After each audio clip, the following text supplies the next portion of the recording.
Sú príbehy, ktoré nikdy nemali byť vyrozprávané. Príbehy plné násilia, strachu a vecí, ktoré dodnes nikto nedokázal vysvetliť. Skutočné zločiny, nevyriešené záhady a miesta, z ktorých sa niektorí už nikdy nevrátili. Počúvate podcast Temné tajomstvá.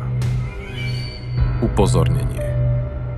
Táto epizóda obsahuje násilie a znepokojujúci obsah.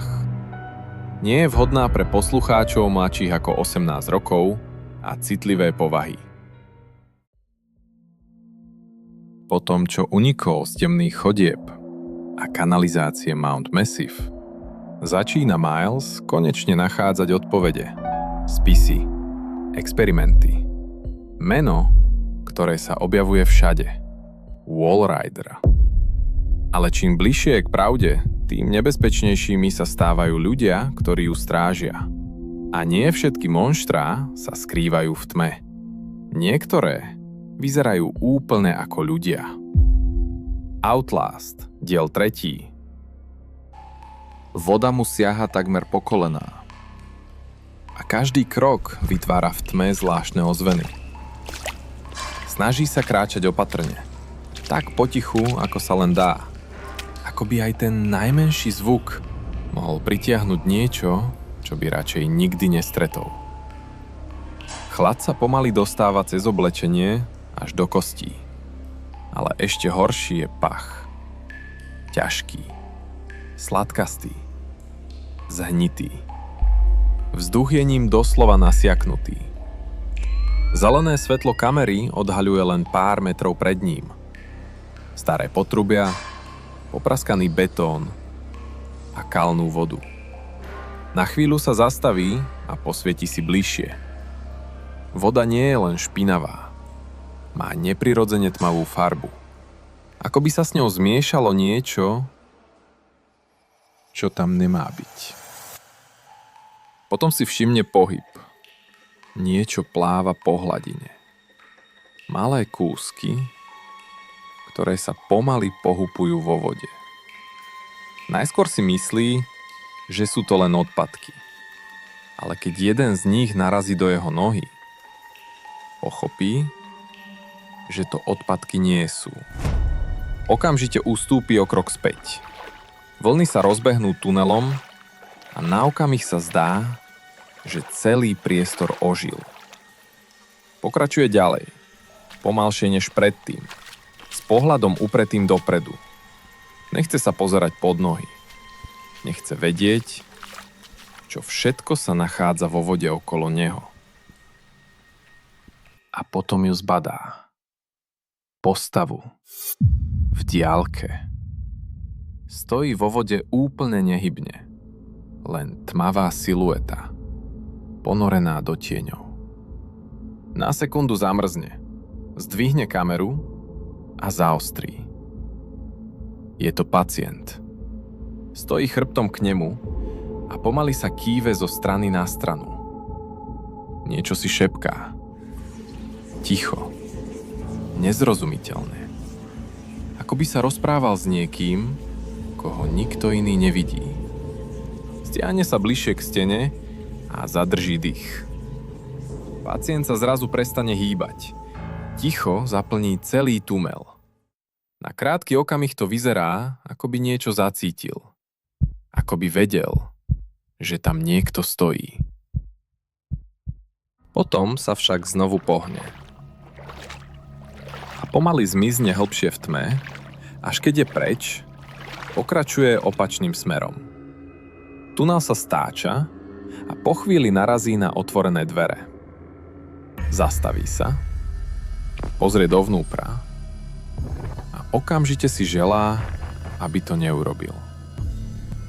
Miestnosť je plná tiel, nahádzaných jedno cez druhé, bez poriadku, bez úcty.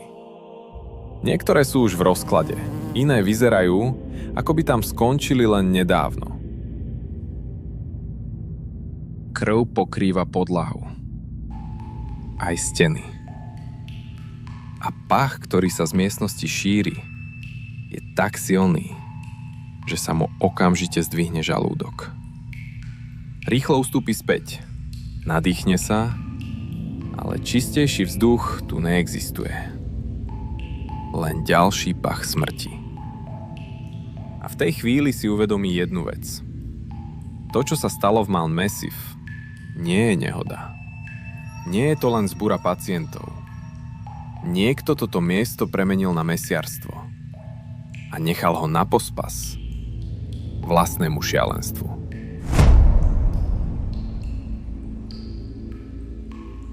Po chvíli si všimne kovový rebrík vedúci nahor.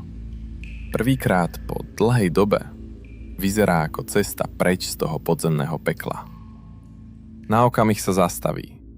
Pozrie sa do tmy za sebou. Kanalizácia je tichá. A práve to ticho pôsobí najhoršie. Ako by tam dole niečo stále bolo. Niečo, čo ho len nechalo odísť. Chytí sa rebríka a začne liesť. Studený kov je mokrý a šmyklavý. S každým metrom cíti, ako sa mení vzduch. Pach kanalizácie pomaly slabne. Nahrádza ho iný. Zápach starých stien, krvi a rozkladu. Keď sa konečne vytiahne hore a pretlačí sa cez otvor, dostane sa späť do útrobu ústavu. Na chvíľu zostane stáť. A potom to začuje. Krik. Niekde v diaľke. Po ňom ďalší a ďalší. Ozývajú sa chodbami ako ozvena z nočnej mory. Miešajú sa so smiechom a zvukmi, ktoré už ani nepripomínajú ľudské hlasy. Okamžite sa pritlačí k stene. Počúva. Niekde na blízku sa pohybuje niekto ďalší. Ťažké kroky sa pomaly približujú. Nepravidelné. Ako by človek, ktorý ich vydáva, ledva vedel, kam ide. Rýchlo sa rozliadne. Vedľa seba zbadá dvere. Bez váhania ich otvorí a vklzne dnu. Zatvorí ich za sebou čo najtichšie, miestnosť pohotí tma. Len zelené svetlo kamery pomaly odhaľuje jej obrysy. Stoly, skrine, rozhádzané papiere. Na prvý pohľad len opustená kancelária.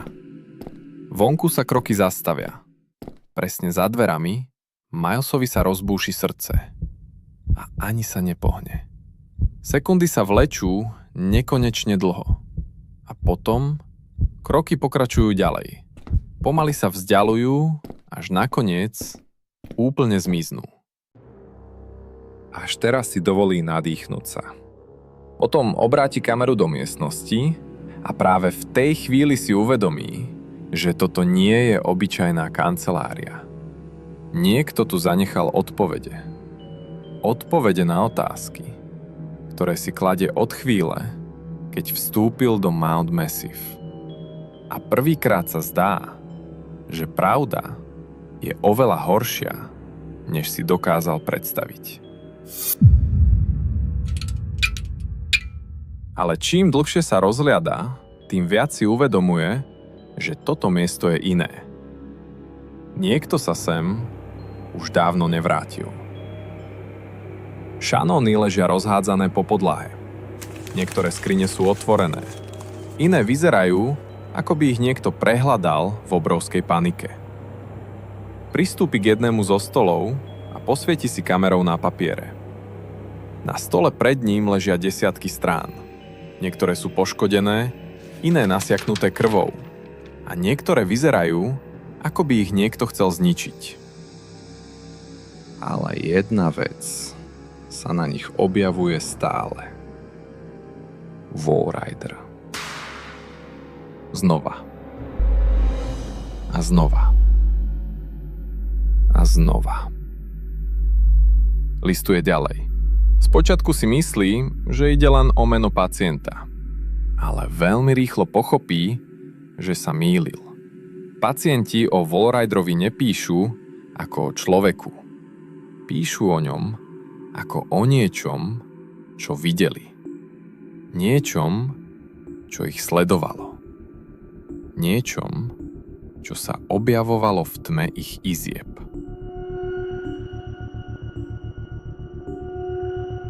Niektorí tvrdili, že ho najskôr videli v snoch. Potom počas liečby.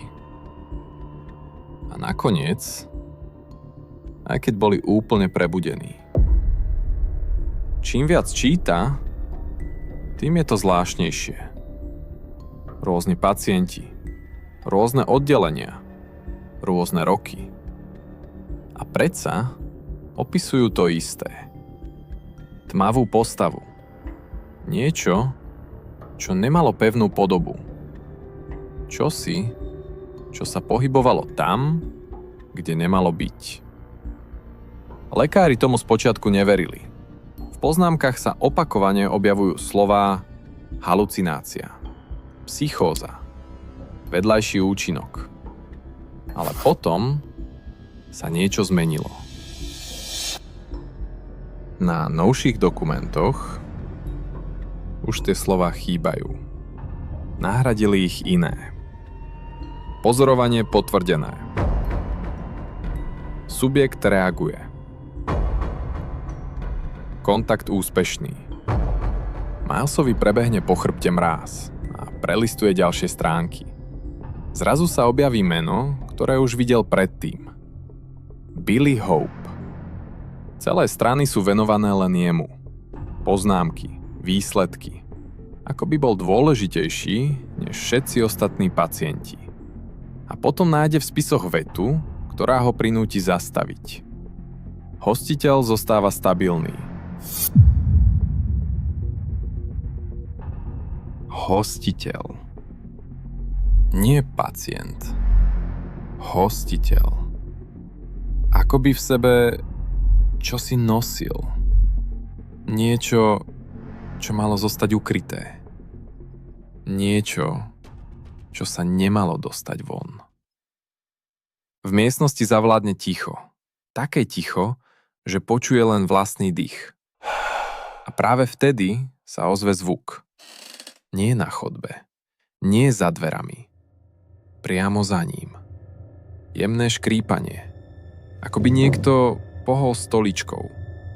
Pomaly zdvihne hlavu, otočí sa, no miestnosť je prázdna. Aspoň na prvý pohľad. Potom sa však ozve hlas. Pokojný, priateľský. No, a čo to tu máme? Srdce sa mu zastaví. Pretože po prvýkrát od vstupu do Mount Massive ten hlas neznie šialene. Znie úplne normálne. A práve preto pôsobí desivejšie než všetko, čo doteraz stretol. Muž stojí len pár metrov od neho. Má na sebe oblečený biely plášť, upravené vlasy a pokojný úsmev. Na prvý pohľad vyzerá skôr ako doktor, ktorý sa strátil na nesprávnom mieste. Nie ako niekto, kto žije uprostred tohto šialenstva. Nemusíš sa báť, povie pokojne. Ako by sa rozprával s vystrašeným pacientom. Nie s človekom, ktorý sa snaží prežiť. Na chvíľu sa rozliadne po miestnosti. Pohľadom prejde po papieroch rozhádzaných na stole. A potom sa znovu usmeje. Niekedy je zvedavosť veľmi nebezpečná vec.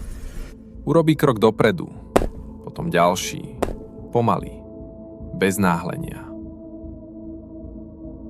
Ako by presne vedel, že nemá kam utiecť. Vieš, čo je na ľuďoch najzaujímavejšie? Každý chce poznať pravdu, spraví ďalší krok. A potom, keď ju nájde, želá si, aby ju nikdy nehľadal. Niečo na jeho hlase nie je v poriadku. Nie je nahnevaný, nekričí. Práve naopak. Znie príliš pokojne, príliš spokojne. Ako by ho všetko, čo sa deje okolo, vôbec netrápilo. A práve vtedy si všimne ďalšiu postavu za sebou. Príliš neskoro. Silné ruky ho schmatnú zozadu. Okamžite sa začne brániť. Kopne. Trhne sa. Snaží sa vytrhnúť. Ale márne. Pokojne, povie doktor a usmeje sa ešte viac. Snažím sa ti pomôcť. Pred očami sa mu zaleskne kov. Niečo tenké, ostré. Len pár drobných úprav. Posledné, čo uvidí, je mužová tvár. Ten pokojný úsmev. A oči, v ktorých nie je ani kúsok ľudskosti. Potom sa všetko ponorí do tmy. Keď otvorí oči, najskôr vôbec netuší, čo sa deje. Všetko okolo neho je rozmazané. Svetlá nad hlavou sa pomaly pohybujú z jednej strany na druhú. A chvíľu mu trvá, kým si uvedomí, že sa nehýbu tie svetlá, ale to on sa hýbe. Niekto ho vezie. Pokúsi sa pohnúť rukami, ale okamžite zistí, že niečo nie je v poriadku. Zápestia má pevne pritiahnuté ku kovovým opierkam vozíka. Kožené popruhy sa mu zarezávajú do kože za každým, keď sa pokúsi vytrhnúť. No tak, pokojne, ozve sa pred ním známy hlas. Ten istý hlas, ktorý počul v kancelárii. Pokojný. Priateľský. A práve preto znie tak nepríjemne. Nechceš si predsa ublížiť. Muž sa ani neotočí, len kráča ďalej a tlačí vozík dlhou chodbou. Po oboch stranách ležia telá, niektoré na podlahe, iné opreté o steny. Ako by ich tam niekto jednoducho nechal a už sa po ne nikdy nevrátil. Vzduch je ťažký, páchne krvou, rozkladom a niečím ešte horším, čo nedokáže pomenovať. Vždy som obdivoval novinárov. Taký zvedavý, taký odvážny. Krátko sa zasmeje. Ale niekedy je zvedavosť problém. Nakoniec zastaví pred veľkými dverami. Otvorí ich a vtlačí vozík dovnútra. Na prvý pohľad miestnosť pripomína operačnú sálu. Lenže čím dlhšie sa na ňu pozerá, tým menej pripomína nemocnicu. Na stenách sú tmavé škvrny. Po podlahe sú rozhádzané nástroje. A všade okolo sú stopy krvi. Staré, aj celkom čerstvé škvrny. Muž za sebou zamkne dvere. Pomaly sa otočí a usmeje sa. Nie široko, len tak zvláštne. Ako by sa úprimne tešil na to, čo príde. Neboj sa. Nebude to trvať dlho. Potom pristúpi bližšie. Do ruky vezme lesknúci sa chirurgický nástroj a na chvíľu sa zahladí na jeho ruku. Maj sa snaží vytrhnúť, bojuje, trhá popruhmi. Ale je to zbytočné. Muž len pokojne pokrúti hlavou. Vieš, čo je na ľudskom tele fascinujúce? Nakloní hlavu. Ako málo stačí, aby prestalo fungovať správne. A potom príde bolesť. Taká prudká, že na okamih zmizne všetko ostatné. Miestnosť. Svetlá. Aj ten úsmev. Ostane len krik. A muž, ktorý sa na ňo pozerá, s rovnakým pokojom ako predtým, ako by práve dokončil úplne obyčajnú prácu. Muž položí nástroj na stôl. Ako by sa práve nič nestalo. Potom sa na chvíľu zadíva na jeho ruku. Spokojne prikývne. Vidíš? A stále žiješ. Pomaly sa otočí a prejde k dverám. Ako by sa vôbec neponáhľal. Ako by mal na všetko na svete čas. Pred odchodom sa ešte zastaví. Bez toho, aby sa otočil. Oddychni si. Ešte sme neskončili. Muž sa pohne a privre za sebou dvere. Chvíľu len sedí. Snaží sa nadýchnuť. Pochopiť, čo sa práve stalo. Potom pomaly sklopí pohľad na svoju ruku. Tam, kde ešte pred pár minútami boli prsty, je už len krv. 2 z nich sú navždy preč. Na okamih prestane myslieť na ústav, na Walridera, aj na všetko, čo videl predtým. Pretože prvýkrát od chvíle, čo vstúpil do Mount Massive, pochopí jednu vec. Nie všetko, čo sa skrýva v tomto mieste, je monštrum. Niektoré veci sú oveľa horšie. Pretože toto urobil človek. Má sa snažil odhaliť pravdu. A našiel ju. Lenže v Mount Massive má každá odpoveď svoju cenu. A niektorí ľudia sú oveľa desivejší než všetko, čo sa skrýva v temnote. Pretože monštrá sa nemusia vždy schovávať za maskou. Niekedy sa usmievajú a čakajú. Ďakujeme, že ste počúvali podcast Temné tajomstvá. Ak sa vám dnešná epizóda páčila, budeme radi, ak ju podporíte stielaním alebo sledovaním ďalších častí. A na budúce sa pozrieme ešte hlbšie do útrop Mount Massive. Tam, kde sa konečne dozvieme pravdu o Walriderovi. A o tom, čo sa v tomto ústave naozaj prebudilo.